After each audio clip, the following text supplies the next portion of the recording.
What's up guys? Welcome to Kunjo Racing, and for today, i-feature natin itong cable na to. Tawag sa kanya ay ECU LINK CABLE CONNECTOR. Yan, for Honda bikes, for big bikes, scooters, and small bikes.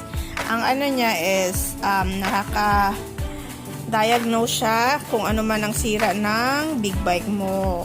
Connect mo lang siya sa computer. Ito, yan siya. USB ng computer, i-connect mo. And then,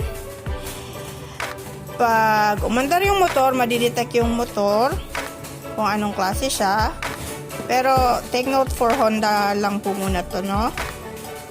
And, madidetect niya kung may problema ba yung motorbike mo. And, kung anong dapat mong gawing step sa sunod. Yeah. So, ano siya, importante siya, lalo na dun sa may mga motorcycle shops na nag-aayos na pwedeng, para mapadali. Hindi mo na kailangan manghula kung ano ba ang problema ng motor mo kasi makikita mo na siya. And sa sunod na clip, makikita nyo kung paano yung kanyang process, kung paano kung ano ang nagagawa nitong ECU cable link connector na to. Ayan. Ito po, na-connect na natin ang cable sa motor, ang ECU cable link connector.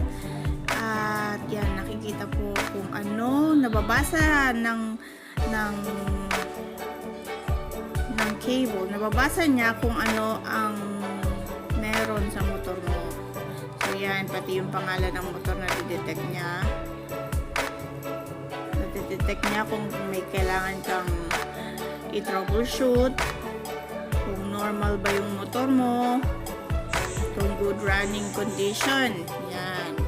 So if may problema, makikita po natin yan dyan. Ang kagandahan nito is mataas ang accuracy rate niya. So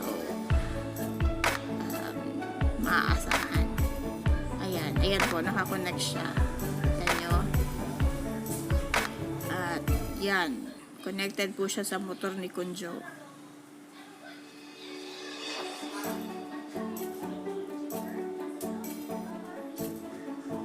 Ayan, medyo mahaba. I think 1.5 meters siguro yung wire niya.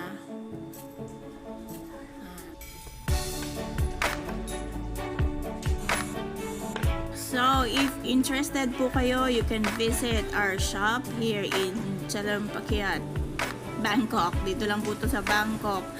Or kung nasa Pinas ka man po, pwede kang umorder kay Kunjo. Message nyo na lang po siya sa Facebook niya. Ayun po, nasa baba.